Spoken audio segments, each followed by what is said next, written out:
So ನಾನು last ವಿಡಿಯೋದಲ್ಲಿ makeup ವಿಡಿಯೋನ ಮಾಡಿದ್ದೆ. ಸೊ ಆ ವಿಡಿಯೋ ಯಾರ್ಯಾರೆಲ್ಲ ನೋಡಿಲ್ಲ must and watch. And makeup ಮಾಡಿದ್ಮೇಲೆ ಯಾವ ರೀತಿ ರಿಮೂವ್ ಮಾಡಬೇಕು ಅಂತ ಈ ವಿಡಿಯೋ. ಸೊ ನೀವು ಯಾವುದೇ ಮೇಲೆ ಯಾವ ರೀತಿ ರಿಮೂವ್ ಮಾಡಬೇಕು ಅಂತ ಸೊ ಈ ವಿಡಿಯೋದಲ್ಲಿ ತೋರಿಸ್ಕೊಡ್ತಾ ಇದ್ದೀನಿ. ಮೇನ್ ಇಂಪಾರ್ಟೆಂಟ್ ಥಿಂಗ್ ಏನಪ್ಪ ಅಂತಂದರೆ, ನಿಮಗೆ ಪಿಂಪಲ್ಸು ಅಥವಾ ರೆಡ್ನೆಸ್ಸು ಯಾಕೆ ಬರುತ್ತೆ ಅಂತಂದರೆ, ನೀವು ಯಾವುದೇ ರೀತಿ ಮೇಕಪ್ ಮಾಡಿದರೆ ಅಥವಾ ಸ್ಕಿನ್ಗೆ ಏನೇ ಪ್ರಾಡಕ್ಟ್ಸ್ ಅಪ್ಲೈ ಮಾಡಿದರೆ ನೀವು ಅದನ್ನು ನೀಟಾಗಿ ರಿಮೂವ್ ಮಾಡಬೇಕು. ಇಲ್ಲಾಂದರೆ ಸ್ಕಿನ್ನು ಅಲ್ಲೇ ಅಬ್ಸರ್ವ್ ಆಗುತ್ತೆ. ಸೊ ಅಲ್ಲೇ ಯಾವುದೇ ರೀತಿ ಡಸ್ಟ್ ಪಾರ್ಟಿಕಲ್ಸ್ ಹೋಗದೇ ಇದ್ದರೆ ಸೊ ಆ ರೀತಿ ಆಗುತ್ತೆ. ಸೊ ಅದನ್ನು ಯಾವ ರೀತಿ ಮೇಕಪ್ನ ರಿಮೂವ್ ಮಾಡಬೇಕು ಅಂತ ಸೊ ಈ ವಿಡಿಯೋದಲ್ಲಿ ತೋರಿಸ್ಕೊಡ್ತಾ ಇದ್ದೀನಿ. So watch the full video. So ನಾನು ಮೇಕಪ್ ರಿಮೂವ್ ಮಾಡೋದಕ್ಕೆ ಸೊ ನಾರ್ಮಲ್ ಕೊಕೊನಟ್ ಆಯಿಲ್ನ ಯೂಸ್ ಮಾಡ್ತೀನಿ. So this is the best. ಎಲ್ಲರ ಹತ್ರನೂ ಕೊಕೊನಟ್ ಆಯಿಲ್ ಇರುತ್ತೆ. ಸೊ ಅದರಿಂದ ಮೇಕಪ್ನ ರಿಮೂವ್ ಮಾಡ್ಬೋದು. ಆ್ಯಂಡ್ ಮೇಕಪ್ ರಿಮೂವ್ ಮಾಡಲಿಲ್ಲ ಅಂದರೆ ತುಂಬ ಫೇಸ್ ಕೂಡ ತುಂಬ ಇರಿಟೇಟ್ ಆಗ್ತಾ ಇರುತ್ತೆ. ಸೊ ಅದರಿಂದ ಮೇಕಪ್ ರಿಮೂವ್ ಮಾಡಬೇಕು. ಸೊ ನಾನು ಟಿಶ್ಯೂ ಒಳಗಡೆ 1-2 ಡ್ರಾಪ್ಸ್ ಈ ಥರ ಹಾಕ್ಕೊಳ್ತಾ ಇದ್ದೀನಿ. ಸೊ ಅದನ್ನು ಸ್ವಲ್ಪ ಸ್ಪ್ರೆಡ್ ಮಾಡಬೇಕು. ಫಸ್ಟ್ ಟಿಶ್ಯೂ ಒಡ್ಸ್ಕೊಳ್ತೀನಿ, ಆಮೇಲೆ ಫೇಸಲ್ಲಿ ಅಪ್ಲೈ ಮಾಡ್ತೀನಿ. ಸೊ ನಿಮ್ಗೆ ಹಂಗೆ ಬೇಕಂದರೆ ಸ್ವಲ್ಪ ಕೈಯಲ್ಲಿ ಈ ಥರ ಹಾಕ್ಕೊಂಡು ಸೊ ಈ ಥರ ಫೇಸ್ಗೆ ರಬ್ ಮಾಡಬೇಕು.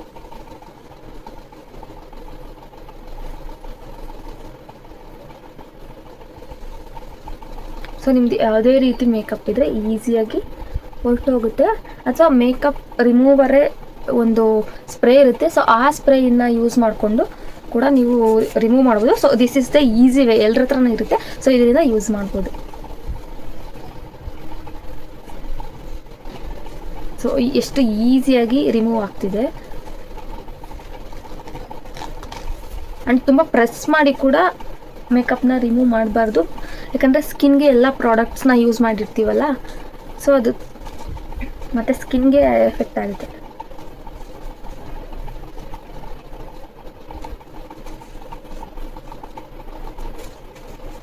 ಸೊ ನಾವೆಲ್ಲದನ್ನು ಮೇಕಪ್ನ ತೆಗಿತೀವಿ. ಒಂದು ಏನು ಮರ್ತೋಗ್ತೀವಿ ಅಂತಂದರೆ, ನಾವು ಕಾಜಲ್ನ ರಿಮೂವ್ ಮಾಡಲ್ಲ. ಸೊ ಅಷ್ಟು ಕ್ಲಿಯರಾಗಿ ಹೋಗಿರಲ್ಲ. ಸೊ ಅದರಿಂದ ಕಣ್ಣುರಿ ಆಗುತ್ತೆ, ಆಮೇಲೆ ಸ್ಟ್ರೆಸ್ ಆದಂಗೆ ಆಗುತ್ತೆ, ತಲೆನೋವು ಬರುತ್ತೆ. ಸೊ ಈ ರೀತಿ ಎಲ್ಲ ಥರ ಆಗುತ್ತೆ. ಸೊ ಕಾಜಲ್ನ ಕೂಡ ಈ ಥರ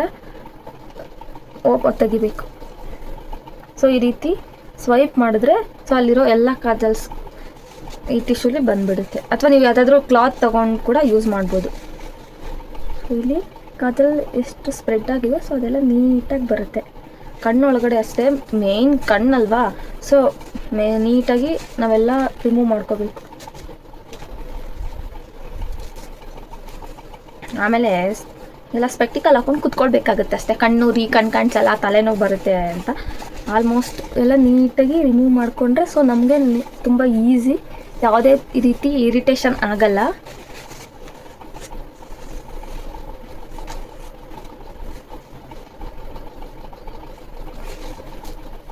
ಸೊ ಲಿಪ್ಸ್ಟಿಕ್ ಕೂಡ ಅಷ್ಟೇ ಇಂಪಾರ್ಟೆಂಟ್, ನೀಟಾಗಿ ರಿಮೂವ್ ಮಾಡೋದು. ಸೊ ಇನ್ನೂ ಒಂದು ಸ್ವಲ್ಪ ಆಲ್ಮೋಸ್ಟ್ ನೀವು ಜಾಸ್ತಿನೇ ತೊಗೊಳ್ಳಿ, ಅದರಲ್ಲಿ ಏನೂ ಆಗಲ್ಲ. ಸೊ ಸ್ಕ್ರಬ್ ಕೂಡ ಆಗುತ್ತೆ ನಿಮ್ಮ ಫೇಸ್ಗೆ. ಆ್ಯಂಡ್ ಮೇಕಪ್ ಕೂಡ ರಿಮೂವ್ ಆಗುತ್ತೆ. ಎಲ್ಲೆಲ್ಲ ಹೋಗಿರಲ್ಲ ಸೊ ಅಲ್ಲೆಲ್ಲ ಇನ್ನೂ ಒಂದು ಸರಿ ಅಪ್ಲೈ ಮಾಡಿ ಮಸಾಜ್ ಕೊಡಿ.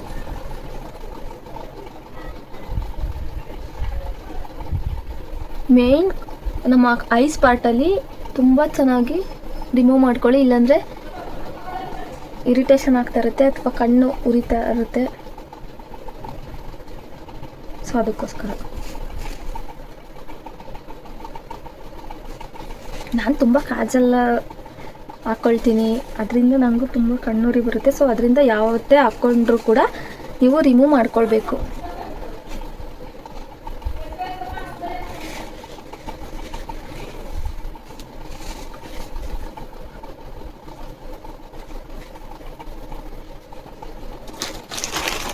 ನೀವು ವೆಟ್ ಟಿಶ್ಯೂ ಆದರೂ ತೊಗೊಳ್ಬೋದು, ಡ್ರೈ ಟಿಶ್ಯೂ ಆದರೂ ತೊಗೊಳ್ಬೋದು.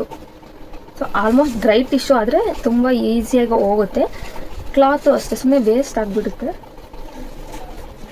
ಸೊ ನೀಟಾಗಿ ಎಷ್ಟು ಕ್ಲಿಯರಾಗಿ ಹೋಗ್ತಿದೆ ನೋಡಿ. ಇದಕ್ಕಿಂತ ಇನ್ನೊಂದು ಮೇಕಪ್ ರಿಮೂವರ್ ಇಲ್ಲ ಅಂತ ಅನಿಸುತ್ತೆ. ನಾನ್ ಕೆಮಿಕಲ್ ಬೇಸ್.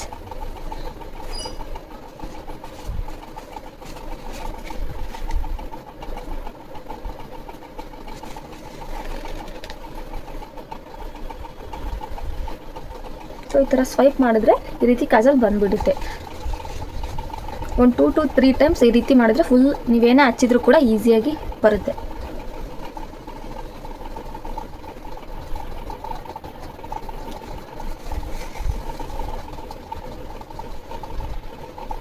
ಆಮೇಲೆ ತುಂಬ ಫೋರ್ಸಾಗಿ ಎಳೆಯೋಕ್ಕೆ ಹೋಗಬೇಡಿ. ನೀಟಾಗಿ ನಿಧಾನಕ್ಕೆ ಎಲ್ಲ ಕಡೆಯಿಂದ ಕೂಡ ಮೇಕಪ್ನ ರಿಮೂವ್ ಮಾಡಿ. ಈ ಥರ ಸ್ವೈಪ್ ಮಾಡ್ಕೊತಾ ಬಂದರೆ ಎಲ್ಲೆಲ್ಲೆಲ್ಲ ಇದೆ ಡಸ್ಟ್ ಇದ್ರೂ ಕೂಡ ಈಸಿಯಾಗಿ ಬಂದ್ಬಿಡುತ್ತೆ. ಆ್ಯಂಡ್ ಮೇನ್ ನಿಮಗೆ ಸ್ಕ್ರಬ್ ಆದಂಗೆ ಆಗುತ್ತೆ. ಸೊ ತುಂಬ ಜನ ಹೇಳ್ತಾರೆ ಕೋಕೋನಟ್ ಆಯಿಲು ಬ್ಲ್ಯಾಕ್ ಆಗಿಬಿಡುತ್ತೆ, ಸ್ಕಿನ್ನು ಯೂಸ್ ಮಾಡಬಾರ್ದು ಅಂತ. ಅದೆಲ್ಲ ಮಿತ್ತು. ನಾವು ಯಾವ ರೀತಿ ಅಂದ್ಕೊಳ್ತೀವಿ ಆ ರೀತಿ. ಆಲ್ಮೋಸ್ಟ್ ಹಳೇ ಕಾಲದಿಂದನೂ ಕೊಬ್ಬರಿ ಎಣ್ಣೆನೇ ಯೂಸ್ ಮಾಡ್ಕೊತ ಬಂದಿರೋದು. ಆವಾಗ ಯಾವುದಿತ್ತು, ಯಾರು ಮೇಕಪ್ ಮಾಡ್ಕೊತಿರ್ಲಿಲ್ಲ, ಹಂಗಂತ ಅದೇ ಎಣ್ಣೆನ ಯೂಸ್ ಮಾಡ್ಕೊತ ಬಂದಿರೋದು. ಅದು ರಿಯಲ್, ಯಾವುದೇ ಕೆಮಿಕಲ್ ಇರಲ್ಲ ಅಲ್ವಾ. ನಿಮ್ಮ ಹತ್ರ ರಿಯಲ್ ಕೊಕೊನಟ್ ಆಯಿಲ್ ಇದ್ದರೆ ಇನ್ನೂ ಬೆಸ್ಟ್ ಇರುತ್ತೆ.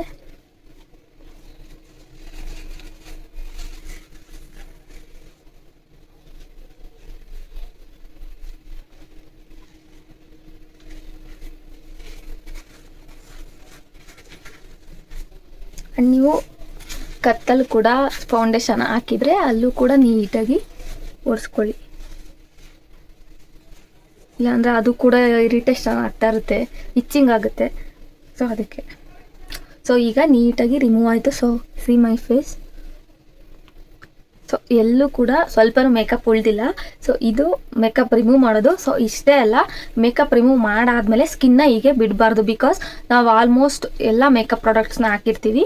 ಸೊ ಅದರಿಂದ ನಮ್ಮ ಸ್ಕಿನ್ ಅಬ್ಸರ್ವ್ ಆಗಿರುತ್ತೆ. ಸೊ ಈಗ ಕ್ಲೆನ್ಸಿಂಗ್ ಮಾಡ್ಕೊಳ್ಬೇಕು. ಸೊ ಈಗ ಫೇಸ್ ವಾಶ್ ಮಾಡ್ಕೋಬೇಕು. ಮೇಕಪ್ ರಿಮೂವ್ ಮಾಡಾದ್ಮೇಲೆ ಫೇಸ್ ವಾಶ್ ಮಾಡ್ಕೊಂಡು ಬರಬೇಕು. ಸೊ ಫೇಸ್ ವಾಶ್ ಮಾಡ್ಕೊಂಡು ಬರ್ತೀನಿ.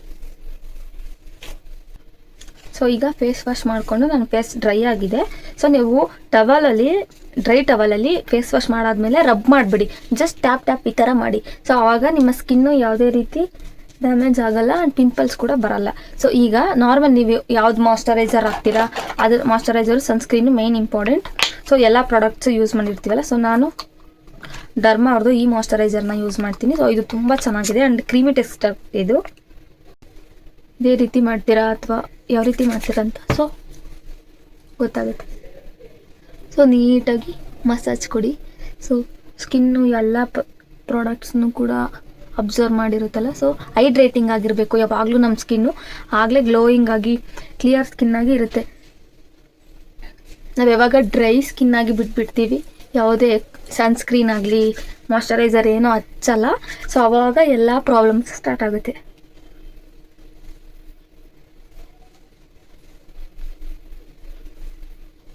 ಸೊ ಈಗ ಮಾಯ್ಶ್ಚರೈಸರ್ ಆಯಿತು. ನಾನು 1 ಮಿನಿಟ್ ಬಿಡ್ತೀನಿ ಸ್ವಲ್ಪ ಡ್ರೈ ಆಗಲಿ ಅಂತ. ಮಾಯ್ಶ್ಚರೈಸರ್ ಹಚ್ಚಾದ್ಮೇಲೆ ಮೇಯ್ನ್ ಇಂಪಾರ್ಟೆಂಟ್ ಏನಂತಂದರೆ ಸನ್ಸ್ಕ್ರೀನ್. ನೀವು ಸನ್ಸ್ಕ್ರೀನ್ ನಿಮ್ಮ ಹತ್ರ ಯಾವುದೇ ಇರಲಿ ಡೈಲಿ ಸನ್ಸ್ಕ್ರೀನ್ನ ಯೂಸ್ ಮಾಡಿ. ಬಿಕಾಸ್ ನೀವು ಯಾವುದೇ ಪ್ರಾಡಕ್ಟ್ಸ್ನ ಯೂಸ್ ಮಾಡಿದ್ರು ಅಥವಾ ಈ ಥರ ಡಸ್ಟ್ ಇದ್ರು, ನೀವು ಆಚೆ ಓಡಾಡ್ತೀರಾ ಅಥವಾ ಮನೇಲೇ ಇರ್ತೀರ ಅಂತಂದ್ರೂ ಕೂಡ ನಿಮ್ಮ ಸ್ಕಿನ್ನು ಹೈಡ್ರೇಟಿಂಗ್ ಆಗಿರಬೇಕು ಅಂತ, ಆಮೇಲೆ ಟ್ಯಾನ್ ಆಗಬಾರ್ದು ಅಂತ. ಸೊ ಸನ್ಸ್ಕ್ರೀನ್ನ SPF 50+ ತುಂಬ ಪ್ರಾಡಕ್ಟ್ಸ್ ಇರುತ್ತೆ. ನೀವು ಯಾವ ಬ್ರ್ಯಾಂಡಲ್ಲಾದರೂ ತೊಗೊಳ್ಬೋದು. ಸೊ ನಾನು ಯೂಸ್ ಮಾಡೋದು ಡಾಟ್ ಆ್ಯಂಡ್ ಕೀ ಅವ್ರದ್ದು. ಸೊ ಇದು ಆಲ್ರೆಡಿ ಎಲ್ಲ ಖಾಲಿ ಆಗಿದೆ. ಸೊ ನಾನು ಈ ಸನ್ಸ್ಕ್ರೀನ್ನ ಯೂಸ್ ಮಾಡ್ತೀನಿ. Sunscreen is the best. ನೀವೇನು ಮೇಕಪ್ ಮಾಡಿಲ್ಲ ಅಂತಂದ್ರೂ ಕೂಡ ಡೈಲಿ ಈ ರೊಟೀನ ನೀವು ಫಾಲೋ ಮಾಡಿದ್ರೆ ತುಂಬ ಚೆನ್ನಾಗಿ ಕ್ಲಿಯರ್ ಸ್ಕಿನ್ ಆಗಿರುತ್ತೆ.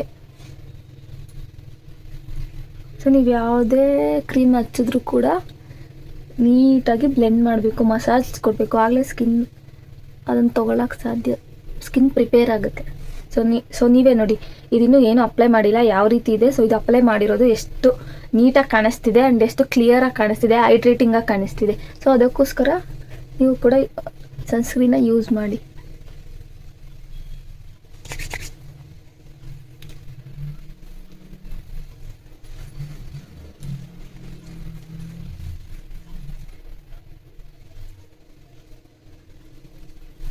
ಸೊ ಎಷ್ಟು ಹೈಡ್ರೇಟಿಂಗಾಗಿ ಕಾಣಿಸ್ತಿದೆ. ಸೊ ಯಾವ ಮೇಕಪ್ಪು ಬೇಕಿಲ್ಲ, ಇದ್ರ ಮುಂದೆ ಯಾವ ಒಂದು ಮೇಕಪ್ಪು ಬೇಕಿಲ್ಲ. ಅಷ್ಟು ಕ್ಲಿಯರಾಗಿ ಅಷ್ಟು ಚೆನ್ನಾಗಿ ಕಾಣಿಸುತ್ತೆ. ನೀವು ಒಂದು ಸ್ಕಿನ್ ಪ್ರಿಪ್ರೇಷನ್ ಮಾಡ್ಕೊಳ್ಬೇಕು ಅಂದರೆ ಆ್ಯಂಡ್ ಮೇಕಪ್ ಮಾಡಬೇಕು ಅಂದರೂ ಕೂಡ ಇದೇ ಇಂಪಾರ್ಟೆಂಟ್. ನಿಮ್ಮ ಸ್ಕಿನ್ ಫಸ್ಟ್ ಪ್ರಿಪೇರ್ ಮಾಡ್ಕೋಬೇಕು. ನೀವು ಯಾವುದೇ ಒಂದು ಕ್ರೀಮ್ ಹಚ್ಚಲಿ, ಯಾವುದೇ ಒಂದು ಫೌಂಡೇಶನ್ ಹಚ್ಚಲಿ, ಮೇನ್ ಇಂಪಾರ್ಟೆಂಟ್ ಸ್ಕಿನ್ ಪ್ರಿಪ್ರೇಷನ್ ಮಾಡ್ಕೊಳ್ಬೇಕು. ಸೊ ಈಗ ಇದನ್ನು ಡ್ರೈ ಮಾಡ್ಕೊಳ್ತೀನಿ. ಸೊ ಫೇಸ್ಗೆ ಅಪ್ಲೈ ಮಾಡಿದ್ಮೇಲೆ ಲಿಪ್ಸ್ ಕೂಡ ಅಷ್ಟೇ ಇಂಪಾರ್ಟೆಂಟ್. ತುಂಬ ಕ್ರ್ಯಾಕ್ ಆಗಿಬಿಡುತ್ತೆ ಅಥವಾ ಪೀಲ್ ಆಗುತ್ತೆ. ಸೊ ಅದರಿಂದ ಲಿಪ್ ಬಾಮ್ನ ಹಚ್ಕೋಬೇಕು. ಸೊ ನಾನು LITನವ್ರದ್ದು ಲಿಪ್ ಬಾಮ್ನ ಯೂಸ್ ಮಾಡ್ತಿದ್ದೀನಿ. ಸೊ ಲಿಪ್ನ ಕೂಡ ಹೈಡ್ರೇಟಿಂಗ್ ಆಗಿ ಇಟ್ಕೊಳ್ಬೇಕು. ಸೊ ಅದಕ್ಕೋಸ್ಕರ ಲಿಪ್ ಬಾಮ್ ಕೂಡ ತುಂಬ ಇಂಪಾರ್ಟೆಂಟ್. ಸ್ಕಿನ್ ಆದಮೇಲೆ ಲಿಪ್ಸ್ ಕೂಡ ಅಷ್ಟೇ ಇಂಪಾರ್ಟೆಂಟ್. ನಮ್ಮ ಹುಡುಗಿರಿಗೆ ಆಲ್ಮೋಸ್ಟ್ ಎಲ್ಲ ಲಿಪ್ಸ್ಟಿಕ್ ಅಂದರೆ ತುಂಬ ಇಷ್ಟ. ಸೊ ನಿಮ್ಮ ಲಿಪ್ಸು ತುಂಬ ಚೆನ್ನಾಗಿ ಬರಬೇಕು. ಲಿಪ್ಸ್ಟಿಕ್ ಹಾಕಿದ್ಮೇಲೆ ತುಂಬ ಹೈಡ್ರೇಟಿಂಗ್ ಆಗಿರಬೇಕು. ಆ್ಯಂಡ್ ಯಾವುದೇ ಥರ ಶೇಡ್ ಆಗಬಾರ್ದು ಅಂತಂದರೆ ಮೇಯ್ನು ನೀವು ಮೇಕಪ್ ಮಾಡೋಕ್ಕಿಂತ ಮುಂಚೆ ಹಿಂದೆ ನೀವು ಲಿಪ್ ಬಾಮ್ನ ಹಚ್ಚಿಬಿಟ್ರೆ ಅದು ಹೈಡ್ರೇಟಿಂಗ್ ಆಗಿರುತ್ತೆ. ಆಮೇಲೆ ನೀವು ಯಾವುದೇ ಲಿಪ್ಸ್ಟಿಕ್ ಹಚ್ಚಿದ್ರೂ ಕೂಡ ತುಂಬ ಚೆನ್ನಾಗಿ ಕೂರುತ್ತೆ, ಹೈಡ್ರೇಟಿಂಗ್ ಆಗಿರುತ್ತೆ, ತುಂಬ ಪಿಗ್ಮೆಂಟ್ ಆಗಿ ಕೂಡ ಇರುತ್ತೆ. ಸೊ ನಾನು ಫಿಂಗರಲ್ಲೇ ಯೂಸ್ ಮಾಡ್ತಾಯಿದ್ದೀನಿ. ಸೊ ಮಸಾಜ್ ಆದಂಗೂ ಆಗುತ್ತೆ. ನೀವು ಅದೇ ಸ್ಟಿಕ್ ತೊಗೊಂಡು ನೀವು ಯೂಸ್ ಮಾಡಿದ್ದೀರಾ ಅಂತಂದರೆ ಜಸ್ಟ್ ಅಪ್ಲೈ ಆಗುತ್ತೆ, ಬಟ್ ಫುಲ್ಲು ಅದು ಅಬ್ಸರ್ವ್ ಆಗಲ್ವ. ಸೊ ಅದರಿಂದ ಮಸಾಜ್ ಆಗೋ ಥರನೂ ಆಗುತ್ತೆ. ನೀವು ಕೈಯಲ್ಲೇ ಶೇಡ್ ಮಾಡ್ಬೋದು.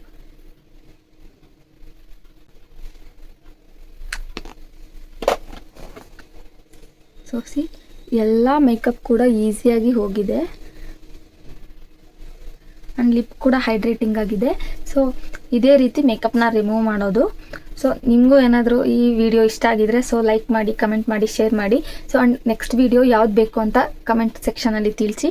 ಆ್ಯಂಡ್ ನೀವು ಯಾವುದೇ ರೀತಿ ಮೇಕಪ್ನ ರಿಮೂವ್ ಮಾಡ್ತೀರಾ ಅಂತ ಕೂಡ ಕಮೆಂಟಲ್ಲಿ ತಿಳಿಸಿ. ಆ್ಯಂಡ್ ನೆಕ್ಸ್ಟ್ ವಿಡಿಯೋ ಯಾವ್ದು ಬೇಕು ಅಂತ ಕೂಡ ತಿಳಿಸಿ.